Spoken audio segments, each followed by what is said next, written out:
ರಾಜ್ಯದಲ್ಲಿ ಎಲ್ಪಿಜಿಯನ್ನು ಕಾಳಸಂತೆಯಲ್ಲಿ ಮಾರಾಟ ಮಾಡುವವರ ವಿರುದ್ಧ ಸೂಕ್ತ ಕಾನೂನು ಕ್ರಮ ಕೈಗೊಳ್ಳಲಾಗುತ್ತಿದೆ ಎಂದು ಗೃಹ ಸಚಿವ ಡಾ ಜಿ ಪರಮೇಶ್ವರ್ ತಿಳಿಸಿದ್ದಾರೆ.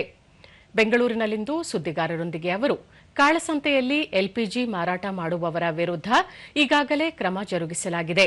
ಪ್ರಕರಣಗಳನ್ನು ದಾಖಲಿಸಲಾಗಿದ್ದು ಅಂಥವರ ವಿರುದ್ಧ ಕಾನೂನು ಕ್ರಮ ತೆಗೆದುಕೊಳ್ಳಲಾಗುವುದು ಎಂದು ಹೇಳಿದರು. ರಾಜ್ಯದ ಬೇಡಿಕೆಯಂತೆ ಅಡುಗೆ ಅನಿಲ ಪೂರೈಸಲು ಕೇಂದ್ರಕ್ಕೆ ಮನವಿ ಮಾಡಲಾಗಿದೆ.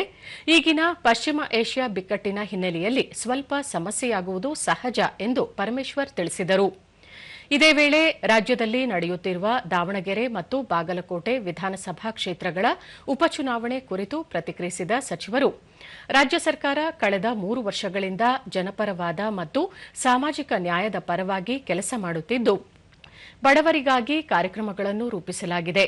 ಹಾಗಾಗಿ ಈ 2 ಉಪಚುನಾವಣೆಗಳಲ್ಲಿ ಕಾಂಗ್ರೆಸ್ ಗೆಲುವು ಸಾಧಿಸುವ ವಿಶ್ವಾಸವಿದೆ ಎಂದರು.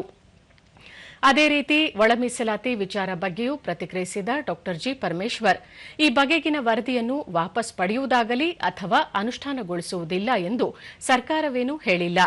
ಇದರ ಜಾರಿಗೆ ಸರ್ಕಾರ ಬದ್ಧವಾಗಿದೆ. ಈಗಾಗಲೇ ಈ ಸಂಬಂಧ ಪ್ರಕ್ರಿಯೆ ನಡೆಯುತ್ತಿದ್ದು, ಉಪಚುನಾವಣೆಯ ಬಳಿಕ ಈ ಬಗ್ಗೆ ತೀರ್ಮಾನಿಸಲಾಗುತ್ತದೆ ಎಂದು ಉತ್ತರಿಸಿದರು. ಬೇರೆ ಏನು ನಾವು ವಾಪಸ್ಸು ತಗೊಳ್ತೀವಿ ಅಥವಾ ಮಾಡೋದಿಲ್ಲ ಅಂತ ಏನಾರು ಹೇಳಿದ್ವಾ? ನಾವು ಬದ್ಧವಾಗಿದ್ದೀವಪ್ಪ ಅಂತ ಹೇಳಿದ್ದೀವಿ. ಪ್ರಾಸೆಸ್ಸಲ್ಲಿ ಇದೆಯಾ ಅಲ್ವಾ?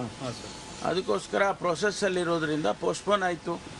ಅದು 27ನೇ ತಾರೀಕು ಕ್ಯಾಬಿನೆಟ್ ಸ್ಪೆಷಲ್ ಆಗಿದ್ದು ಪೋಸ್ಟ್ಪೋನ್ ಆಯಿತು. ಅದನ್ನು ಮುಂದೆ ಎಲೆಕ್ಷನ್ ಆದಮೇಲೆ ಮುಂದೆ ಅದನ್ನು ಪ್ರಾಸೆಸ್ಸನ್ನು ಮುಂದುವರಿಸ್ತೀವಿ ಅಂತ ಹೇಳಿದ್ದೇನೆ.